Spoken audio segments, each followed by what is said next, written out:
Vale, Claudio Silva, Manuel Jiménez, Pablo Coira, generaciones de futbolistas diferentes. ¿Cómo recordáis vuestros inicios en el fútbol? Quedamos en que empiezo yo, ¿no? Yo soy el más viejo. Pues como todos los chavales, en Carril con mis amigos, en la escuela, allí en Pereira del Lobo, en Vega de Damas, y ya así un poquito ya haciendo equipo para competir en el campeonato que organizaba la Rosa en la Loma todos los veranos para buscar futbolistas para los juveniles. Jugamos el campeonato, lo ganamos, eso hay que resaltarlo, ni los de Villa García, ni los de Bamio, ni los de Villajuan, no, los de Carril ganamos, y después nos incorporaron a todos al Santa Eulalia, que era el segundo equipo juvenil de la Rosa. Allí coincidí con Berto, hermano de Manolo, y ahí fueron mis primeros inicios. Ahí eso lo compaginaba con el baloncesto en el liceo, también era rival de Manolo, y con el balonmano en el Carril. Y esos fueron mis inicios. Manolo, por veteranía, bueno, sigues ahí. No, muy parecido. Yo jugaba aquí en la calle, aquí al lado, en la plaza, no sé si se llama la Plaza de España ahora, esa, ¿no? Pues ahí jugábamos en la carretera, porque en aquella pasaba un coche cada media hora y había que parar. Y luego lo mismo que Claudio, los campeonatos estos que hacía la Rosa en verano, pues ahí nos apuntamos, me ficharon.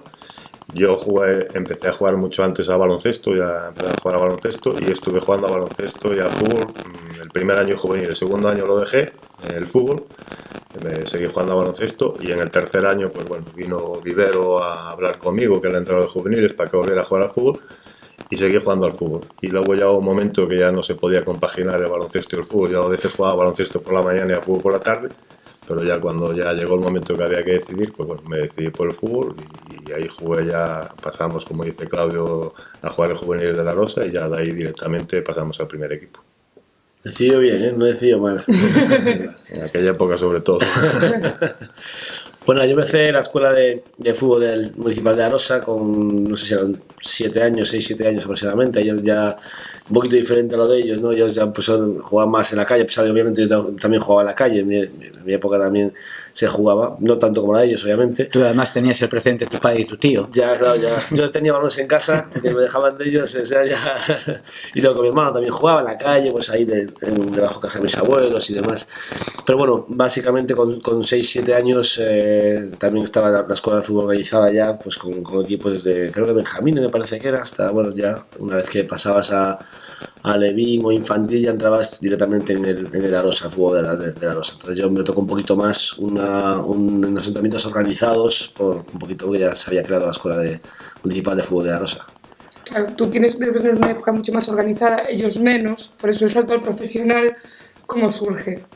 En nuestro caso fue, tanto Manolo como yo, se puede decir, en muchas circunstancias tenemos vidas paralelas, hasta en el estudio compartíamos piso en Santiago, y donde de verdad jugamos a fútbol, ya un poco serio, fue el último año de juveniles. Yo puedo decir que casi no jugué a fútbol hasta el último año de juveniles. Entonces el último año de juveniles aún compaginaba la portería de balonmano del Carril con la de la Rosa, y había un entrenador que era López Quis, que confió mucho en nosotros, y ya el último año de juveniles nos hacía jugar con el equipo, que aquella era serie regional, que compartíamos con Carlos, el padre de Pablo. Y ahí coincidió todo en un año que nos llamaron a la selección gallega. Fuimos con la selección gallega, ascendimos con el Arosa a tercera división, y ahí casi sin darnos cuenta estábamos casi viendo el fútbol, no del todo, pero sí ya jugábamos en tercera división, compartíamos eso con los estudios, íbamos a Santiago, veníamos con Chanel, con Lucho, y ya fue el paso casi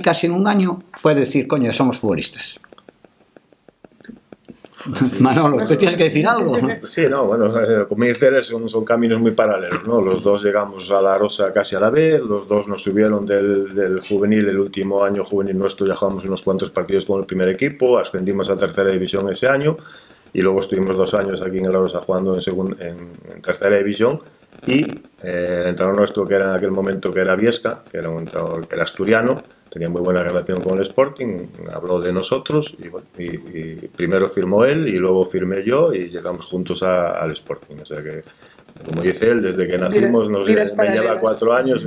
4 días. 4 días. Fuimos rivales ya en baloncesto, luego compañeros en el fútbol y nos fuimos juntos para allí los dos. Empezamos nuestra aventura profesional los dos allí en Gijón.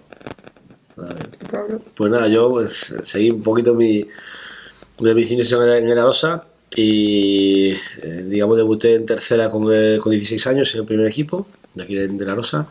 Y luego ya al siguiente di el salto al Compostela, que estuve pues en División de Honor media temporada, luego subí también al filial, en la juvenil. Y el año siguiente fue cuando, como hemos hablado de Maceda, ¿no? Que me hizo debutar con el Compostela en Copa del Rey, de 17 años, si no me equivoco. Y debuté un miércoles, creo que fue, contra Las Palmas, y de ahí pues nada, me quedé ya en el primer equipo jugando el domingo contra el Osasuna, que había sido partido de liga, y digamos fue mi debut profesional, ¿no? Cuando ya uno, pues oye, obviamente aún queda una larga carrera por hacer y mucho trabajo, pero ese primer día de debut profesional con el Compostela pues no lo olvidaré, ¿no? Está claro que hoy en día se puede vivir del fútbol en primera división y mucho más. ¿Cómo se cobraba de aquella? ¿Se podía vivir del fútbol como vivo hoy? Sí se podía vivir del fútbol. Yo es una eterna pelea que tengo con mis ex compañeros cuando hablamos de esto. Hoy si cogemos nosotros esta época, mira, en nuestra época se ganaba también mucho dinero. Yo puedo decir que jugando en La Rosa en tercera división, Manolo y yo vivíamos nosotros estudiábamos en Santiago, nos pagábamos el piso, los estudios, nos daba para comprar ropa, compramos pronto coche en tercera división. Y cuando llegamos al Sporting, con lo que ganábamos, que teníamos ficha casi del filial, te daba para vivir muy bien y para ahorrar. Lo que pasa que cuando tienes 20 años no piensas en los 30 años, ni en los 40, ni en los 50. Pero sí se podía vivir perfectamente el fútbol y se podía ahorrar, no para vivir de rentas, porque de rentas no vive prácticamente nadie que haya sido futbolista. Yo siempre pongo el ejemplo de la NBA. A los 5 años la mitad de los jugadores de la NBA están arruinados. Pues casi se puede decir que en el fútbol, como no te estés preparando para lo que te viene después, es muy difícil, porque Messi, Cristiano, Butragueño en nuestra época, tal, pero si no, el futbolista medio, a partir de que deja el fútbol, tiene que buscarse otra actividad, pues estudiar, prepararse, buscar un oficio, porque es que si no, del fútbol no puedes vivir ni ahora ni antes. Sentencia. Bueno, yo creo que el fútbol sí siempre fue una profesión donde se ganó dinero. Lo que pasa es que a veces se generaliza mucho y el fútbol, cuando eres joven, pues lógicamente no ganas dinero hasta que consigas un estatus. Cuando empiezas a jugar, pues los contratos suelen ser bajos y bueno, llega un momento que cuando ya estás un poco asentado en la primera división es cuando haces un buen contrato. Pero claro, la carrera de un futbolista es muy corta, porque puedes debutar, como hizo él, con 17, 18 años, pero bueno, eso ya son los más jóvenes. Pero bueno, normalmente puedes debutar con 20, cuando ya consigues un estatus estás en 25, 26 años y ya, hoy en día la gente se retira más tarde, pero en nuestra época mejor un jugador con 30, 32 años ya tenía que dejar el fútbol, con lo cual tienes un margen de 5 o 6 años, si así tu carrera está en la élite hasta los 32 años, donde sí puedes ganar dinero, pero el problema es que llegar a jugar al fútbol o debutar en primera división, como nos pasó a nosotros, que tuvimos esa suerte, es difícil, pero claro, mantenerse luego 10, 12 años en ese nivel es muy complicado, y eso son la gente que sí puede ganar dinero en el fútbol, pero esos son contados. Tú sigues viviendo del fútbol indirectamente, ¿no? Sí, hombre, indirectamente o directamente, ya no como jugador, ¿no? Sino pues bueno, bien como entrenador, ¿no? Pero sí estoy de acuerdo con ellos que, vamos, la carrera de futbolista es muy corta, sí genera mucho dinero pues con 20, 22, 23, 25 años, una especie de corto. ¿Qué pasa? También lo gastas, tiene 20 años pues gastas dinero, claro, muchas cosas.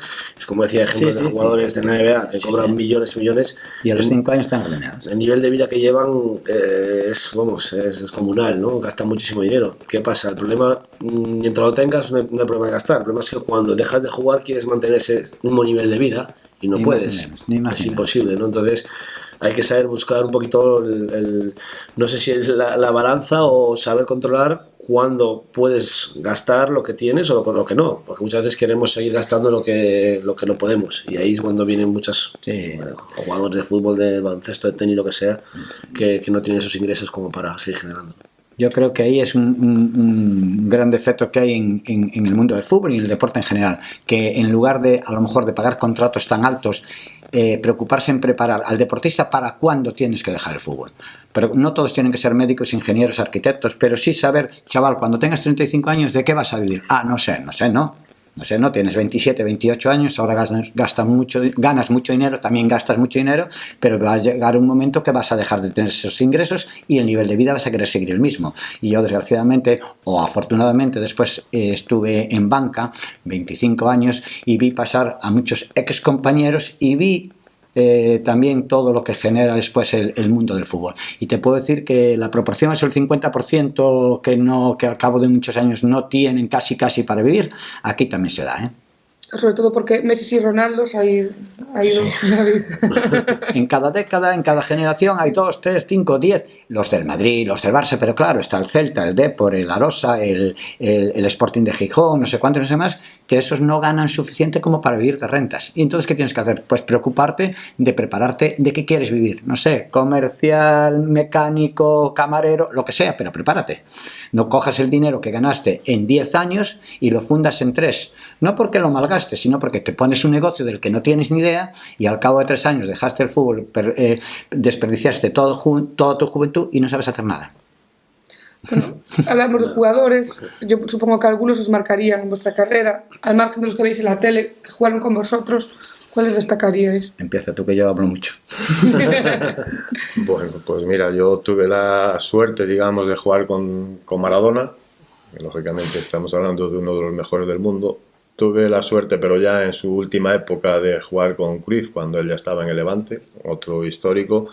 Y en nuestra época, en el fútbol español también, como está pasando ahora, estaban los mejores jugadores del mundo. De aquella pues, solo podían jugar 3 extranjeros por equipo, pero bueno, lo mejor del mundo estaba jugando aquí, con lo cual, claro, los jugadores de aquella época, Luis Pereira, no sonará, porque son muy antiguos, un brasileño jugaba en Atlético de Madrid, Leivinha, Escota, bueno, pues estaba lo mejor del mundo y bueno, yo creo que, y sobre todo, como te decía antes, bueno, pues tuve la suerte de coger a Maradona y a Cruyff. Supongo que verlos jugar es otro nivel. Sí, hombre, lógicamente sí, ¿no? Nosotros, pues, tienes un nivel y cuando, bueno, pues te saltan jugadores de este nivel, con lo mismo que pasa a Messi o cuando te pasa a Ronaldo, pues es un gusto verlos jugar, ¿no? Es el fútbol, digamos, en el estado sumo, superior. Sí, bueno, yo va un poquito más reciente, ¿no? No ahora plus pueden tener a esas personas de entrenadores, ¿no? Porque son niños de 8 años y 9 y 7 años. Lo que tienen que hacer es divertirse, disfrutar, y lo que no puede ser es que un niño acabe llorando un partido. Eso es totalmente... pero eso no es culpa de los niños, que decir, los niños a los niños además les da igual que jueguen 5 minutos que 30, porque les da igual, no piensan que si juegan y soy titular, pero no entienden. Pero el problema es que los que están a su lado, los que están viendo, el padre está pinchando y al final el niño no sabe qué hacer. El entrenador dice una cosa, el padre dice otra, y los pobres niños no saben qué hacer. En vez de ir a jugar al fútbol y disfrutar, están en tensión. No puede ser, a esas edades no puede ser. Es un problema. Yo he tenido ejemplos este año, ¿no? He traído pues, con el equipo de la Academia de Dubái que tenemos allá, me he ido a jugar torneos aquí a Galicia, pues en Lugo, en Vigo, en Portugal. Me he jugado un torneo pues, a final de junio. Y la verdad que me quedé sorprendido con la actitud de muchos entrenadores, de muchos entrenadores, en plan ya de que están educando hasta mal a los niños, malas actitudes de los niños en el campo, mal educados. Yo la verdad que yo soy muy, con el nivel de entrenador soy muy tranquilo, no me suelo calentar en un fútbol base sobre todo, a lo mejor si tengo ya al adulto después igual cambio el chip, ¿no? Pero suelo ser bastante tranquilo, respetuoso con los árbitros, con los errores que se puedan cometer. Pero ahí llega un momento que he visto actitudes de entrenadores que me da vergüenza. Y ya no por el entrenador, sino yo pienso, como un padre permite que su hijo está entrenando aquí con este club, está entrenando con este entrenador. Y lo he visto no una vez, he visto en unas cuantas ocasiones que cómo es posible que un padre permita que tu hijo esté entrenando ahí. Eso es lo que más me chocó la atención. Que hay padres que también en el campo sí. cuestionables, ¿no? Sí. Ahora está un poquito la moda esa que todo el mundo quiere que los niños tienen representante con 8 años, con 10, con 12, ya recién nacidos casi vamos a hospital a buscar a los niños. Porque... Por eso yo repito lo que dije antes, que estudien, que se diviertan y que no piensen que con 8 o 9 años son profesionales del fútbol. No, porque a lo mejor llegas hasta el filial del Madrid y después no vas a vivir del fútbol. ¿Cuántas vemos nosotros en juveniles del Sporting, en División de Honor, en el B, en Segunda División B, y después sale uno? ¿Y qué pasa? ¿Qué hiciste desde chaval? ¿Un desgraciado? Pues oye, no, que se diviertan. Muchas gracias. A ti. A vosotros, por supuesto. Ahora hay que repetir.